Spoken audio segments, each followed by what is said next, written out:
Ok, de salutare, eu sunt Eric și după cum vedeți din titlul acestui videoclip, pentru că mai este o singură zi, dacă nu mă înșel, până începe Superliga României 2024-2025, adică nou sezon, m-am decis să fac un prediction, așa, să ghicesc și eu locurile din Superliga. Avem așa, campioana Superligii, locurile 2-3, 3-6, play-out 1-2, 3-6, 7-8 și 9-10, adică retrogradatele direct.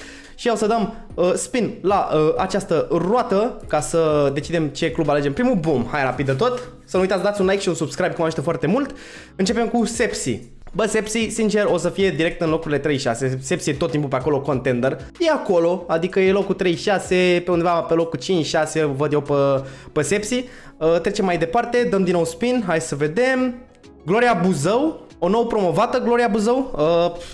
Bă, nu vreau să fiu rău cu Gloria Buzău, dar eu i-aș vedea direct retrogradați pe băieții buzoieni. Nu știu, n-au făcut prea multe achiziții noi, adică au venit jucători liberi de contract. Te aștepți la o echipă nouă promovată. Anul trecut s-au chinuit să promoveze, anul ăsta au promovat gratis pentru că majoritatea echipelor din Liga a doua nu aveau drept de promovare, după cum știți.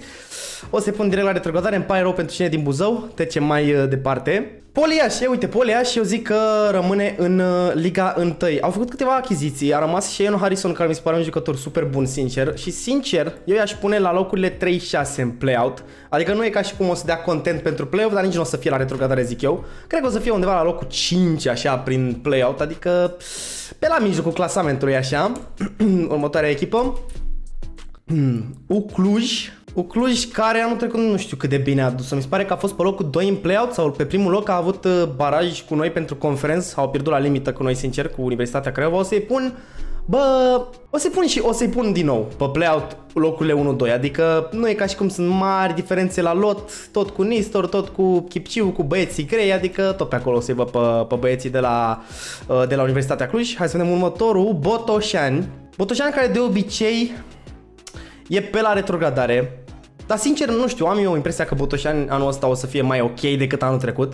Play-out, locurile 3-6, eu zic că e mai mult decât acceptabil pentru băieții de la Botoșani. Hai să vedem. Universitatea Craiova, și vă uitați aici la tricou exact ce port. Universitatea Craiova, cred că aș exagera dacă ne-aș pune campioană. Nu știu, tot timpul suntem pe acolo, adică l-avem pe Mitriță, am cumpărat pe un japonez, am dat câțiva jucători înapoi, pe Blesel l-am trimis înapoi, pe Soiri, nu știu ce, bă, să zic locurile 2-3, sper la un loc cu 2 acum, dar nu mă deranjează dacă o să fim campioni, cu toate că nu cred că o să fim campioni, dar hai să zicem locurile 2-3, să sperăm un loc cu 2 și cu Dumnezeu înainte, să zic așa. Hai să vedem. Hermannstadt, ok, nu știu de ce, dar nu-i văd bine anul ăsta, o să-i pun pe play-out 7-8.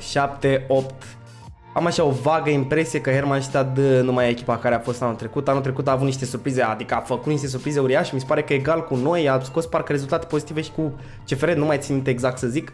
Dar anul trecut a fost o echipă chiar bună. Dar o să-i pun, nu la retrogradare, dar nu o să o ducă la fel de bine. Eu zic că rămân în Liga 1, numai că nu o să o ducă la fel de bine ca anul trecut. Hai să vedem. Oțelul Galați acolo, ia. Faru. Uite, Faru e o chestie ciudată. Dacă intrăm în play-off o să fie locurile 3-6. Eu nu văd mai sus pe Faru decât locurile 3-6. Nu sunt o echipă care bagă prea mulți bani, adică au o academie foarte bună. Dacă te bazi doar pe academie, nu știu cât de departe poți să ajungi, ținând cont că până la urmă nu prea ai ce jucător român să găsești așa, să găsești un diamant ăsta neșlefuit. Așa că o să-i pun pe Faru pe locurile astea 3-6 în play-off. O să ajung în play-off, cred că destul de confortabil. Ia să vedem, mai dăm o dată spin. PCSB-ul rămas acolo. Uta Arad. Uta Arad are câteva achiziții parcă, dar nu mi oferă nicio achiziție ceva prea wow. O să pun pe locurile 3-6 în play-out, adică pot să fie pe oricare loc între 3 și 6, dar aici o să fie pe la mijlocul play-out-ului, nu cred că o să fie campionii play-out-ului, nu cred că o să fie în play-off în niciun caz. Să nu pice din nou Uta. Așa, CFR Cluj. Dacă ne-am pus pe noi pe locurile 2-3, CFR Cluj cu Petrescu, eu zic că o să fie tot pe locurile 2-3. Nu știu, eu zic, de acum o să vă zic că FCSB-ul cred că o să câștige campionatul, dar CFR Cluj e cam pe acolo, adică locurile 2-3, poate un loc cu 2 aproape de locul 1. O să fie o bătălie destul de aprigă așa pentru titlu. Craiova chiar a cumpărat mulți jucători, CFR Cluj au luat și ei câțiva jucători, l-au dat pe Manea, au luat jucători în locul lui, l-au dat pe Otele, ceea ce e o pierdere destul de mare, sincer. Trecem la următorii, ia să vedem. Rapid. Petrolul, sincer, i-aș pune aici. Locul 2, locul 1, play-out, nu știu, Petrolul tot timpul e o echipă care surprinde, dar în același timp cumva Petrolul chiar dacă au probleme financiare, mă surprind că sunt așa de constanți în rezultate. Echipele pe care ar trebui să le bată, le bat de obicei, echipele cu care ar trebui să piardă, pierd de obicei. Adică nu e nicio surpriză așa uriașă la Petrolul. Și eu zic că dacă ești o echipă care nu surprinde, adică care își câștigă ce trebuie și pierde ce trebuie, pe acolo ești locul 1-2 în play-out. Să vedem, încă un spin. FCSB, cu FCSB-ul e interesant. A plecat Coman, au venit niște jucători în locul lui, au venit Edjuma înapoi.